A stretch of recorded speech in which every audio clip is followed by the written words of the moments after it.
Hello and welcome again to Casual Magic. Today I'm finally getting the chance to tell you about our draft event for this fall. I was actually kind of looking forward to the Ixalan set, but I've been so busy at work, I basically just crammed for the test. I just watched some other people's videos, kind of watched some draft guides, and in the end I hoped for the best.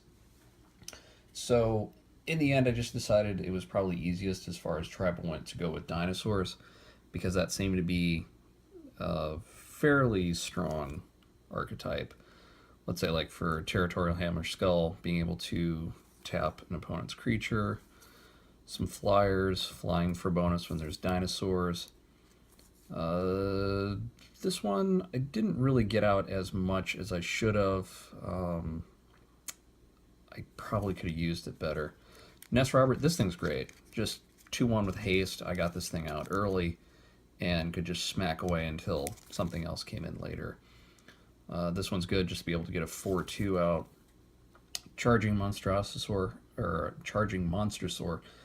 This thing as an uncommon is absolutely brutal. I wish I could have had more of these things. This thing, pretty much as soon as I dropped it on a board, it would just swing the game completely. I mean, I could just be very, very aggressive with this card and get some excellent, excellent results. Raging Raptors, Ravenous Daggertooth, I think that's one of the cards that I actually never got to play. Grazing Whiptail is alright because it had reach. Dreadmaw just for, I think, the biggest thing I had.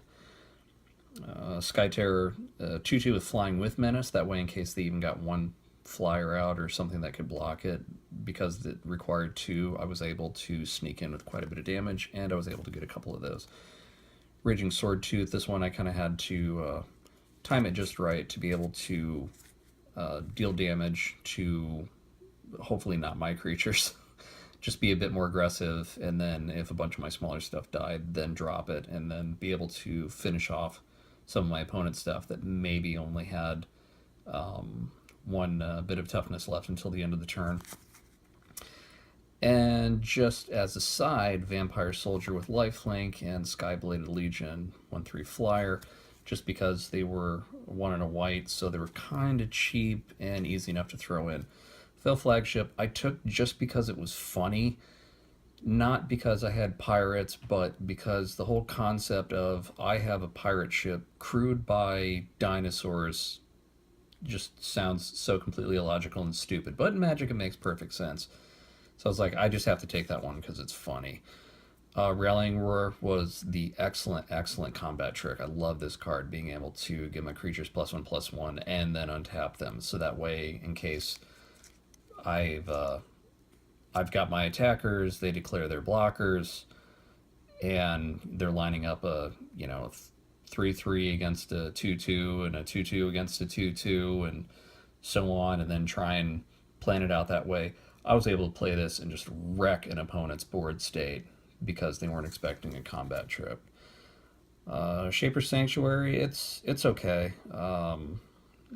Get a little extra card draw just because there's not a lot of removal, but again, it just seemed like people wanted to stall out with huge board states, and it wasn't really progressing that far. Pounce, I like it just being able, because you're constantly, in an aggressive deck like this, able to fight another creature that you might otherwise not get a chance to do. This one is great. Savage Stomp is great. As long as it's in a dinosaur deck, you can throw it out for 1 green, put a +1/+1 counter on a creature you control, and then have it fight another creature you don't control. Again, not a massive combat trick. I mean, it's not like this for all of your creatures, but it's just a single creature combat trick. Very, very nice, especially in dinosaurs, being able to throw it out for 1. Fire Cannon Blast, I think I got to use once to be able to get rid of a fairly sizable threat. And then 6 plains, 6 mountains, 6 forests.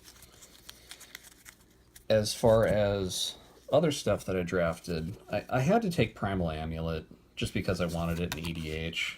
Just because this is one that when you have this mana for an instant or sorcery, I can copy that spell and choose new targets for the copy. So I wanted it. It wasn't anything to do with my deck. It's not spell heavy because I was going creature heavy, but this was in the very first pack I opened up, and just I basically had that kind of sucking in air through my teeth, just going, okay, I'll take it. And then dinosaurs. But to be honest, early on in the packs, it was just some overpriced counter spells and some blue stuff that I didn't want, and eventually something at the end, like a pirate to make all my other pirates bigger, or a vampire that did the same thing, whatever it was. It wasn't anything that I was interested in. Beyond that, some other stuff in my colors.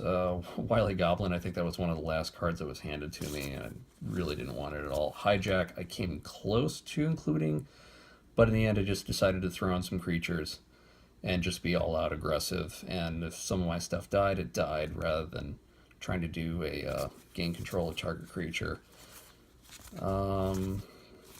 Beyond that, once it got into Ancient Bronodon and Belligerent Bronodon, I just dropped them just for their mana size to get my mana curve under control.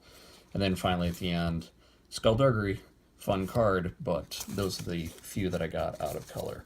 Now beyond that, we had to buy prize support. So I had 4 packs. We got 4 packs for every employee for prize support. And we got some of that through the buy a box, which came with one of those little buy a box promo packs. So among that, we bought the box, so cool, there's a Burning Suns Avatar promo. And then for the cards that I opened up, I split them with another employee, and I said, I want first pick of whatever cards are in here. And he said, well, why? And I said, because it's my corporate credit card that we're using for this thing, so I want first pick, and then we'll just draft. And he's like, okay, fine. So he got a couple of good foil lands and one other interesting card. But I got Old Growth Dryads at the end because it was left over. Hour of Eternity, that's okay. Architect of the Untamed, which is okay. But, whoosh, Torrential Gearhulk. Yeah, that was a good pack. That was a very, very good pack. So beyond that, I played against a guy who had some creature stuff going on, but wasn't necessarily that aggressive. And once I was able to get that Monstrosaur out, I was able to really just punch through and get by him. The second guy, he was the one that we always kind of make fun of because he scoops. He's more of a combo player, so if things aren't going his way, that he'll go ahead and scoop because it just, I guess, isn't fun for him anymore. So one time I used a combat trick to wreck his board state. He had a bunch of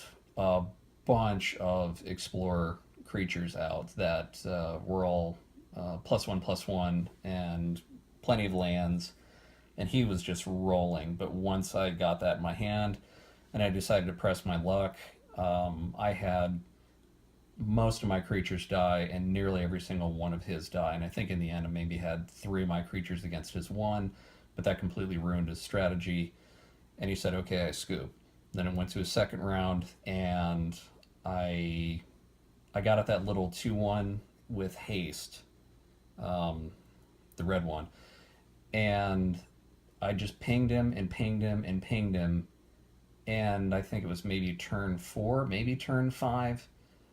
No, it wasn't even turn 5. It was maybe turn 4. He just drew his card and he said, well, I'm mana screwed here. I'm not going to be able to do anything.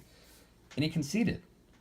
And he's a guy that I typically go 1 and 2 against. And so I got past him 2-0 for the first time ever. And then, in the third match, that was 2-0 as well. So I actually got 100%. And that was enough to have me be first for the first time ever. Yay! I won a draft. And then here's my prizes from winning the draft. So all of this, I've got 11 packs to go through of Ixalan stuff here and other videos. And on top of it, even though these aren't necessarily that special, Primal Amulet I know isn't necessarily worth much, but I already have a Torrential Gearhulk. I'm ahead. I had a great time. I won. And then I've got all this to go through. So I'm super, super excited and really looking forward to my upcoming videos. Maybe it'll be something good. Maybe it'll be some more dinosaurs. I hope so. I hope it's not a lot of A lot of merfolk. That would be disappointing. At least Ixalan merfolk. But again, I just want to tell everyone, if you have the ability to do a workplace tournament of any sort, whether it's a draft, whether it's just EDH during lunch, whatever it is, I highly encourage it. It's an excellent team building exercise. It can introduce you to people that you've never met before and really raise morale. I mean, as cheesy as it sounds, it really, really can. So I highly, highly encourage it. If you have any questions about what to do to start one up in your company or trying to get company funds, please let me know in the comments and I'll give you some suggestions. Because at least for us, it's budgeted for, and all of this has been paid for by our company with a activities committee. So very, very fun, and I highly, highly recommend it. Oh, I can't believe I won. That's great. So that's it. I'm going to move on to the packs in the upcoming videos. And until next time, good luck.